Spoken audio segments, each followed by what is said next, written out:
Bismillahirrahmanirrahim. Alhamdulillahi nahmaduhu wa nasta'inuhu wa nastaghfiruh wa na'udzu billahi min syururi anfusina wa min sayyiati a'malina. May yahdihillahu fala mudilla lahu wa may yudlil fala hadiya lahu. Wa asyhadu an la ilaha illallah wahdahu la syarika lahu wa asyhadu anna Muhammadan abduhu wa rasuluhu sallallahu alaihi wa ala alihi wa ashabihi ajma'in, amma ba'd. Kita langsung masuk ke halaman 31, bab al-muwala fil wudu. Ya kan? Ya, Nasin. Bab al-muwala fil wudu. Halaman 30 selesai belum? Pada poin mana?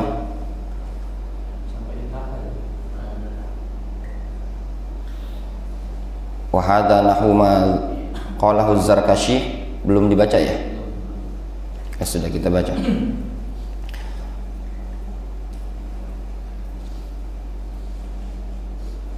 Wa hadha nahu ma dzakarahu az-Zarkashi kama dzakarnahu tahta haditsil bab. Kemudian kata penulis buku ini berkaitan dengan faedah yang bisa diambil pada ayat ya ayyuhalladzina amanu idza qumtum ilas salati faghsilu wujuhakum wa aydiyakum ilal marafiqi wamsahu bi ru'usikum wa arjulakum ilal ka'bain. Kemudian hadis Amr ibni Abasah As-Sulami.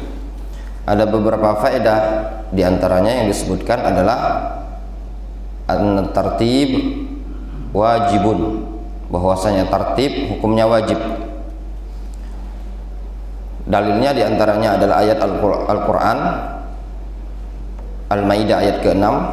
Kemudian wali haditsil bab, berdasarkan hadis yang ada pada bab yang telah kita baca, hadis Amr ibni Abasah. Wa fihi, pada hadis tersebut terdapat faedah zikrun Nabi sallallahu alaihi wasallam summa, yaitu penyebutan Nabi sallallahu alaihi wasallam dengan lafaz summa baina a'dha'il wudu wallati tadullu ala tartib, di antara anggota-anggota wudu yang mana lafaz summa tersebut menunjukkan tartib, urutan. Ketika disebutkan pada hadis tersebut,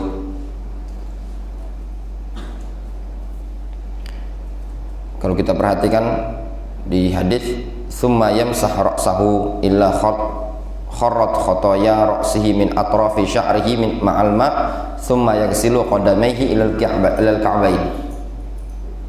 Itu menggunakan lafaz summa. Faqal summa idza ghassala wajhahu kama amarahullah thumma yaghsilu yadayhi ilal mirfaqain thumma yamsahu ra'sahu thumma yaghsilu qadamaihi ilal ka'bain wa thumma tufidu tartib. Rasul mengatakan summa, kemudian apabila dia membasuh wajahnya sebagaimana yang telah diperintahkan oleh Allah, kemudian dia membasuh kedua tangan sebagaimana yang telah ditetapkan sampai ke siku, kemudian membasuh kepala atau mengusap kepala, kemudian membasuh kedua mata kaki, membasuh kedua kaki sampai kedua mata kaki. Ini semua dengan menggunakan lafaz summa. Wa summa tufidu tartib. Lafaz summa memberikan faedah tartib, sama seperti fa, tapi beda summa dan fa. Kalau summa itu memungkinkan ada tarohi. Kemudian dalil yang lain yang menunjukkan wajibnya tartib, urutan, wali hadis Rifa'ah inda Abi Daud anna Nabiyya sallallahu alaihi wasallam qala lirajulin, berdasarkan hadis Rifa'ah riwayat Abu Daud, bahwasannya Nabi sallallahu alaihi wasallam menyatakan kepada seorang laki-laki, innaha la tatimmu salatu ahadikum hatta yusbighal wudu'a kama amarahullahu azza wa jalla. Sesungguhnya salat salah seorang dari kalian la tatimmu, tidak akan dinyatakan sempurna sampai dia menyempurnakan wudu sebagaimana yang telah diperintahkan oleh Allah Subhanahu wa taala. Salat seseorang tidak dinyatakan sempurna sampai dia menyempurnakan wudu. Menunjukkan apa? Kesempurnaan salat muqayyada bi itmamil wudu. Kesempurnaan salat itu bergantung pada kesempurnaan wudu. Fahuwa yaqul kama amarahullah. Rasul menyatakan pada lafaz hadis tersebut, hatta yusbiqal wudu kama amarahullah, sampai dia menyempurnakan wudu sebagaimana yang telah diperintahkan oleh Allah. Wudu yang telah diperintahkan oleh Allah Subhanahu wa taala dalam Al-Qur'an adalah urutannya wajah, kemudian kedua tangan, kemudian kepala dan kedua kaki. Wallahu azza wa jalla amara biha ala hadzal tartib. Dan Allah azza wa jalla memerintahkan anggota-anggota wudhu tadi sesuai dengan urutan yang telah disebutkan.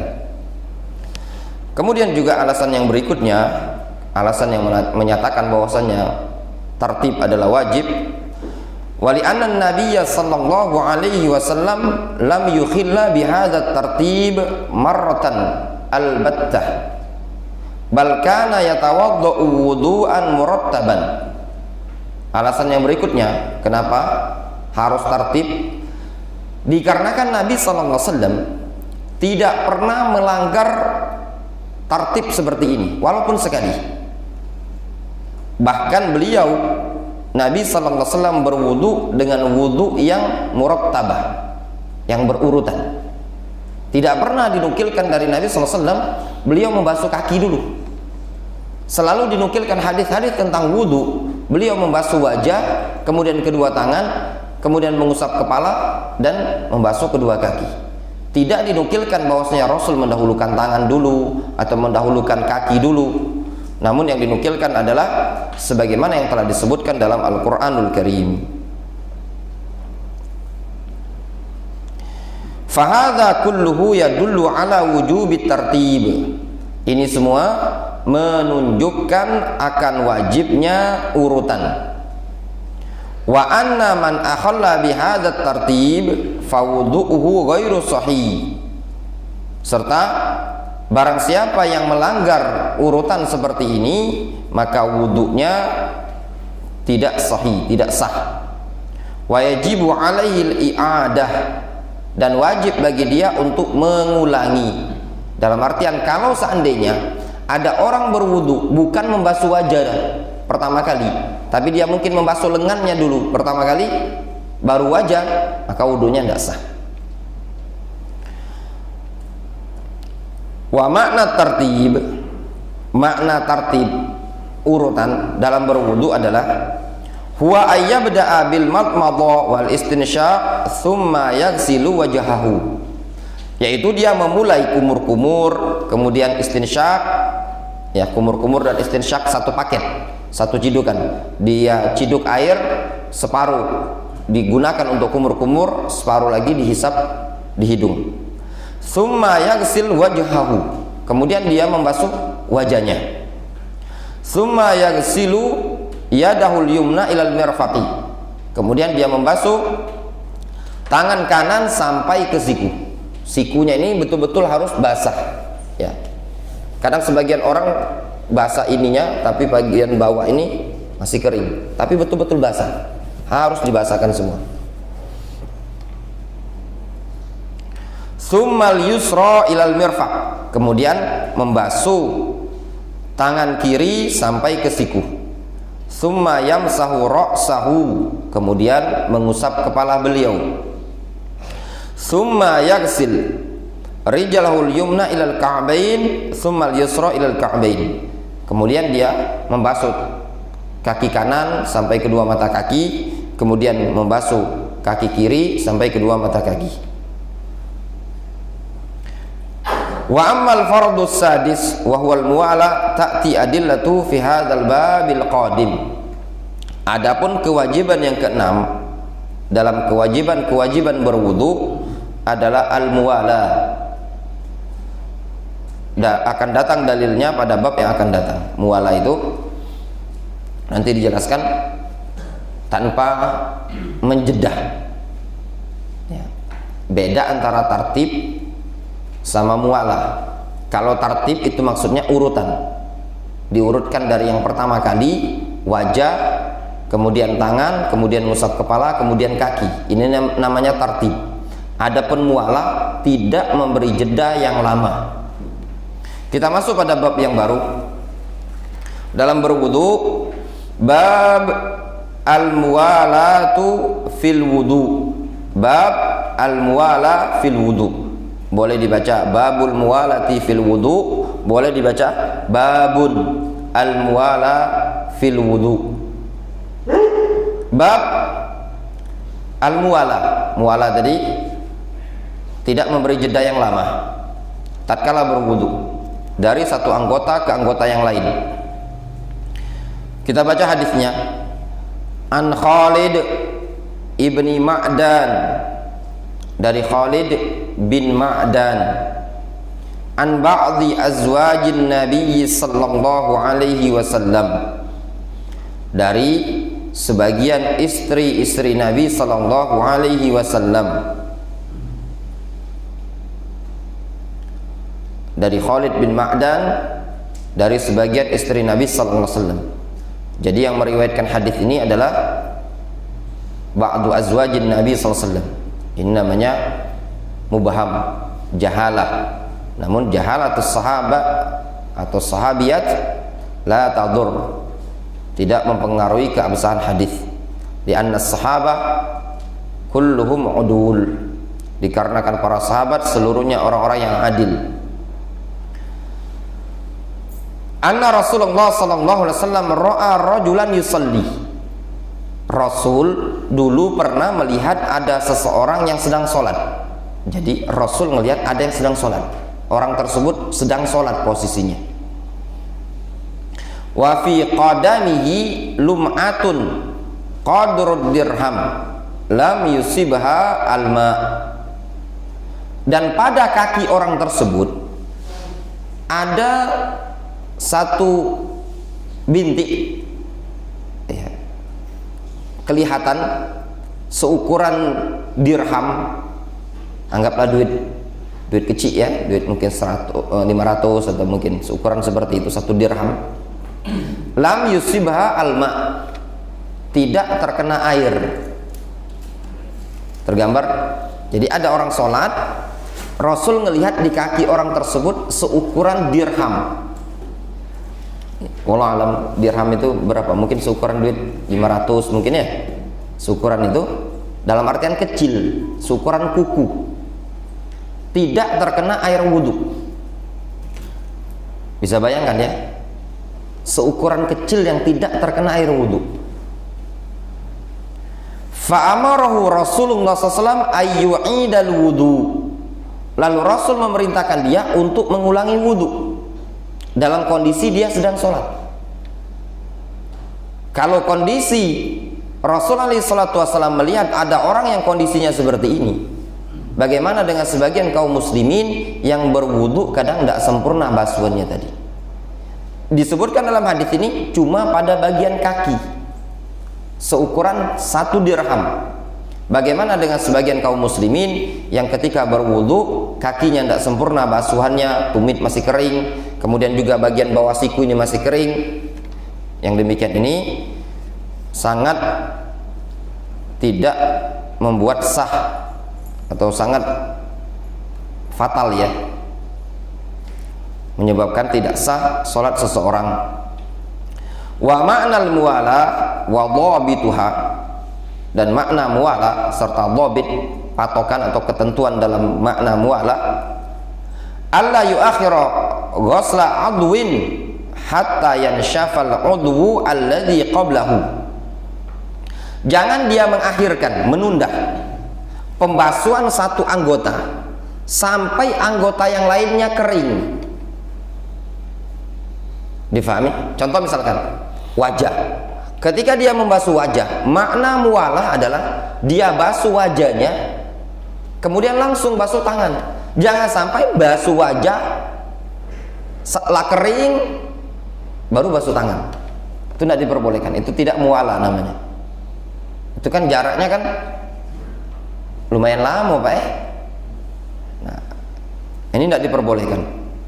Misalkan contoh, dia sedang wudhu, tiba-tiba baru sudah basuh wajah, ada yang memanggil, atau mungkin lagi mewarung, lagi jaga warung, baru wudhu dipanggil, om, beli jajan om,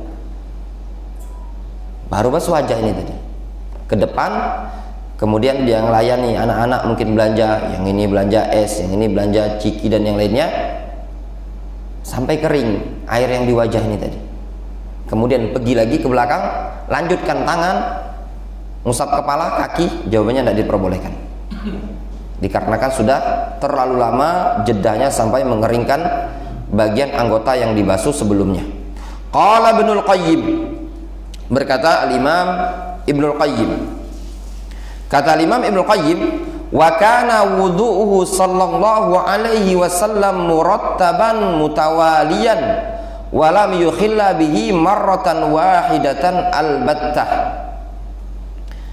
Kata Ibnu Qayyim, sebagaimana disebutkan dalam kitab Zadul Ma'ad fi Hadi Khairul Ibad, beliau menyatakan dulu wudu'nya Nabi sallallahu alaihi wasallam murattaban mutawaliyan, berurutan, mutawalian, tanpa ada jeda. Walam yukhilla bihi marratan wahidatan albattah, dan beliau tidak melanggarnya sedikit pun walaupun sekali. Sama sekali beliau tidak pernah meninggalkan, melanggar metode urutan dan muwala ketika berwudu. Ini keterangan yang disebutkan oleh penulis. Kemudian beliau menyebutkan fawaidul bab, faedah-faedah yang bisa diambil pada bab ini. Yang pertama, kata penulis buku ini, al-muwalatu hiyal fardus sadis min furudil wudu. Al-muwalah adalah kewajiban yang keenam dari kewajiban-kewajiban berwudu. Wa ma'nahu, maknanya adalah alla yuakhira ghusla udwin hatta yanshafal adwu alladhi qablahu. Dia tidak mengakhirkan, tidak menunda pembasuhan satu anggota sampai kering anggota yang sebelumnya. Jadi jangan ditunda. Itu maknanya muwala. Wa amma adillatu wujubihi faminha.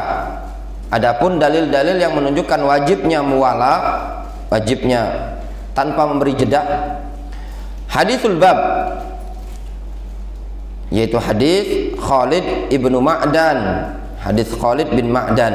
Hadis ini disebutkan di bawah itu hasan li ghairihi. Hadis ini disahihkan oleh Syekh Al-Albani rahimahullah taala dalam kitab Al-Irwa.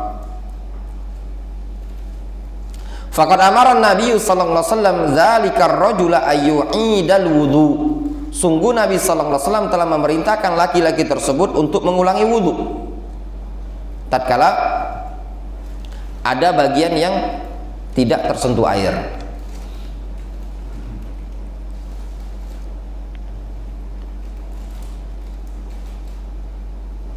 Wa minal adillah, faham sisi pendalilannya ini ya, hadis ini gini, kenapa disuruh ngulang wudu, tidak disuruh basuh? Karena kan wajibnya mualah. Ini kan orang sudah wudu, kemudian masuk masjid, kemudian dia sholat, ada bagian yang tidak terkena air, kemudian Rasul menyuruh dia berwudu, ngulangi wudu. Faedahnya, wajibnya wudu itu harus berkesinambungan gitu loh, anggota wudu tadi, tidak boleh ada jeda. Sekarang misalkan, berarti kan wudhu bagian kakinya tadi, yang kering kan bagian kaki, berarti kan tidak sempurna. Yang sempurna mana? Berarti difahami dalam hadis ini yang sempurna adalah zahir hadis ini, wajahnya sempurna, kedua tangan sempurna, pengusapan kepala sempurna. Tapi yang tidak sempurna adalah bagian kaki.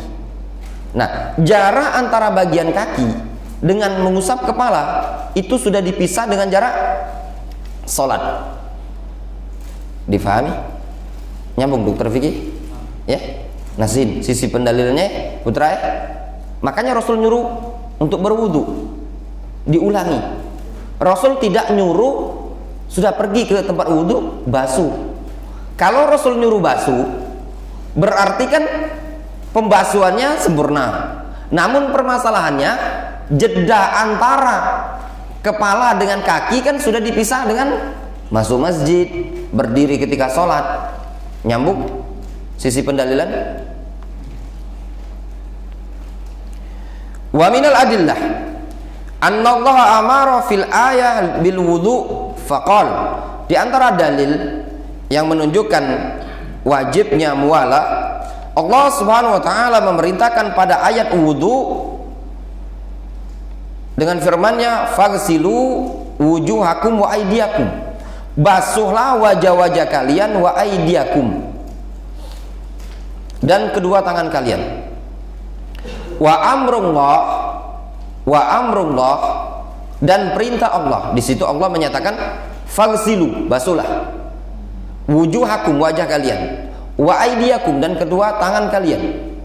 Wa amrullah, dan perintah Allah yaqtadi al-faur wa ta'jil, mengandung konsekuensi al-faur wa ta'jil, dan disegerakan. Itu hukum asal. Hukum asal perintah juga disebut oleh para ulama adalah mengandung konsekuensi at-ta'jil wal faur, untuk langsung dikerjakan.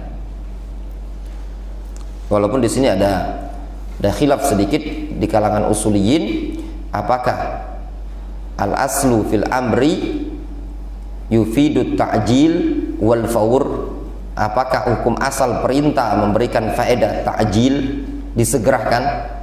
Ada khilaf sedikit, wallahu alam. Yang dulu kita dapatkan faedah adalah hukum asal perintah memberikan faedah untuk langsung disegerakan, langsung dikerjakan, illa madalla ta'ala dalil ala at-tarahi, kecuali ada dalil yang menunjukkan boleh ditunda.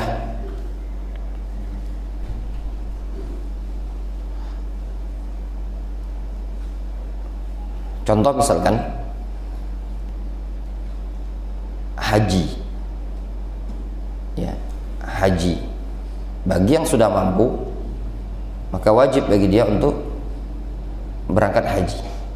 Namun kadang kemampuan ini tadi tidak terpenuhi semuanya, sehingga kapan perintahnya tadi harus betul-betul punya bekal, mampu untuk melakukan perjalanan ke sana dan hal-hal yang lain. Wa dzalika yamna'u minat ta'jil, yang demikian itu menghalangi dari tindakan at-ta'jil. Dengan hamzah, ta'jil dengan hamzah maknanya menunda. Wa minal adillah, dan diantara dalil yang menunjukkan wajibnya harus tanpa jeda dari satu anggota ke anggota wudu yang lain. Annan Nabiyya sallallahu alaihi wasallam kana wudu'uhu mutawaliyan lam yuakhir ghusla udwan wala marratan wahidatan. Bahwasannya Nabi sallallahu alaihi wasallam dulu ketika beliau berwudu adalah dengan sistem mutawalian, berkesinambungan. Beliau tidak pernah sekalipun menunda pembasuhan satu anggota wudu, wala marrah wahidah, tidak pernah sama sekali seumur hidup beliau. Walihada qala Ibnul Qayyim, oleh karena itulah Al-Imam Ibnul Qayyim rahimahullah ta'ala menyatakan, wa kana wudu'uhu sallallahu alaihi wasallam murattaban mutawaliyan lam yukhilla bihi marratan wahidatan albattah. Kata Ibnu Qayyim, dulu wudhu Nabi SAW adalah tertib dan berkesinambungan dari satu anggota ke anggota wudhu yang lain. Beliau tidak pernah melanggarnya sama sekali. Walau kana tafriquhu jaizan la fa'alahu sallallahu alaihi wasallam walau marra wahidatan li bayanil jawaz. Kalau seandainya dipisah-pisah, dikasih jeda, diperbolehkan dalam Islam, niscaya Rasulullah SAW pasti melakukannya, walaupun sekali, libayanil jawaz, dalam rangka menjelaskan kebolehannya. Maksudnya, kalau boleh dikasih jeda dari membasuh wajah, membasuh tangan, mengusap kepala, kemudian ke kaki, boleh dikasih jeda, pasti Rasul pernah melakukan. Contoh, Rasulullah SAW pernah menjamak baina zuhri wal asri wal maghrib wal isya bi ghairi matorin wala safarin wala maradin. Rasulullah SAW pernah menjamak zuhur dengan asar, maghrib dengan isya. Beliau menjamak tanpa sakit, tanpa safar, tanpa hujan. Ketika ditanyakan apa alasan Rasul melakukan seperti ini, ini hadis disebutkan oleh Imam At-Tirmidzi di Kitabul Ilal Tirmidzi. Alasannya adalah li'alla yuharrij ummatahu, supaya beliau tidak membebankan umatnya. Oleh karenanya, tapi beliau lakukan cuma sekali. Oleh karenanya para ulama menyatakan diperbolehkan menjamak sholat tanpa sebab sama sekali. Lagi mumet, banyak pikiran, gak bawa gawian di kantor banyaknya, ini masyarakat gak galak dipaksa, sedangkan tuntutan dari Kementerian Kesehatan harus booster ketiga. Masyarakat nak divaksin bawa parang, malum lawang sekayu mungkin kan. Sudah, saking pikiran tak konsentrasi. Sedangkan dari pihak Dignas nuntut terus dari pemerintah. Akhirnya antum pengen press, pengen istirahat. Antum sholat zuhur, setelah sholat zuhur antum langsung jamak dengan asar, kemudian tidur. Diperbolehkan walaupun tanpa sebab. Namun ingat, jangan dilakukan keseringan. Jangan dilakukan seringan. Kaget, sibuk dikit. Nah, hadis ini tadi diambil faedah oleh para ulama. Mereka menggunakan qiyasul aula. Kalau tanpa sebab Rasul pernah melakukan, maka kalau ada sebab tertentu diperbolehkan untuk menjamak. Misalkan medis, masuk pasien, azan zuhur, ini jam ba'da zuhur, ini mau operasi, ada persiapan, masuk sebelum zuhur. Wah, ini pasien udah gawat, ini parah, ba'da zuhur ini harus dioperasi. Dia sholat zuhur langsung dijamak dengan asar, kemudian operasi bedah sampai mungkin jam 5 sore, diperbolehkan dijamak, tidak masalah, karena ada sebab. Begitu juga medis-medis yang lain, mungkin yang dia tugasnya jaga pasien, tidak mungkin ditinggal. Dia harus jaga dari mungkin dari jam 11 sampai jam 5 sore, tidak boleh ditinggal. Dan memang lagi sibuk-sibuknya, yang seperti ini boleh dijamak. Kemudian sedikit lagi, faman farraqa wudu'ahu faqad amila amalan mukhalifan li sifati wudu'in nabiyyi sallallahu alaihi wasallam. Barang siapa yang membedakan wudu'nya, membeda-bedakan anggota wudu tadi, maka sungguh dia telah mengerjakan suatu amalan yang menyelisih sifat wudu Nabi sallallahu alaihi wasallam. Wa qad qala sallallahu alaihi wasallam fil hadits sahih, man amila amalan laisa alaihi amruna fa huwa raddun. Rasul menyatakan dalam hadis yang sahih, barang siapa yang mengerjakan suatu amalan yang tidak kami perintahkan, maka amalan tersebut tertolak.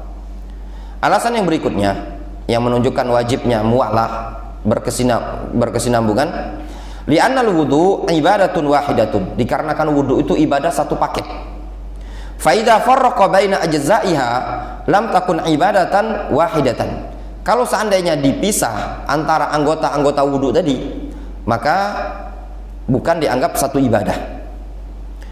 Kemudian faedah yang keempat dari bab ini tadi, annal muwalah wa in kanat wajibatan illa annaha tasqutu bil udhri, bahwasannya mualah urutan dengan cara berkesinambungan membasuh anggota wudu tadi, meskipun hukumnya wajib, namun bisa gugur dengan sebab uzur. Faman tarakal muwala li udhrin, barang siapa yang meninggalkan mualah dikarenakan ada uzur tertentu, kama law kana al makan alladhi ya'khudhu minhu al ma la yahsulu lahu illa mutafarriqan, sebagaimana kalau seandainya tempat yang dia ngambil air tadi tidak mungkin bisa dihasilkan kecuali dengan cara mutafarriqan, terpisah. Contoh, dia wudu ya, sudah membasuh air, membasuh anggota tadi, ngambil air, dapatnya cuma misalkan, tapi kan itu mungkin suatu yang mustahil kalau di zaman kita ini. Dapat cuman segelas, cukup untuk wajah, hidup lagi dia pakai tali, susah sekali tadi, dapat lagi segelas, itu masih diberi uzur. Au in qata'al ma fatalaba ma'an akhar au li ghairi dzalika min al-a'dzar, atau terputusnya air sehingga dia mencari air yang lain atau yang selain itu dari uzur-uzur yang ada.